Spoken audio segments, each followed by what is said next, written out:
ज्यांच्या नोंदी आहेत त्यांचे सर्टिफिकेट मिळाले, काही नोकऱ्या लागल्या.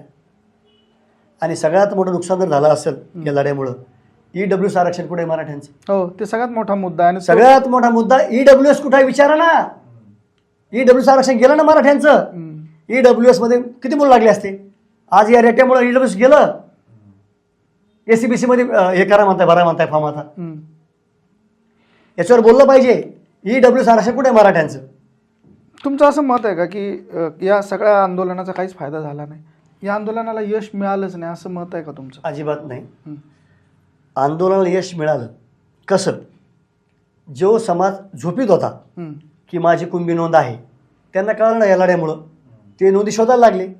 मग ज्यांच्या होत्या त्यांच्या सापडल्या ना. मी ते म्हणत नाही, ज्यांच्या होत्या त्यांच्या सापडल्या. पण जो बाहू केला चालला, आरक्षण भेटलं, आरक्षण भेटलं, आरक्षण सगळ्यांनाच भेटलं. Yes, that's point. सगळ्यांना भेटलं आरक्षण, अजिबात नाही. खोटं आहे. माझी नोंद नाही अजून. मी जर एवढ्या नोंद आणली माझी मी पुन्हा सांगतो, मला ते 100चा बॉन्ड करून शपथपत्र करून देतील, मला सर्टिफिकेट मिळेलही, ते व्हॅलिड कसं करू मी? वंशावळ तुम्हाला वंशावळ जुळवा लागेल ना मला. वंशावळ जुळवा लागेल ना. खापर पंजोबा आजोबा वडील चुलते, वंश जुळवा लागेल ना.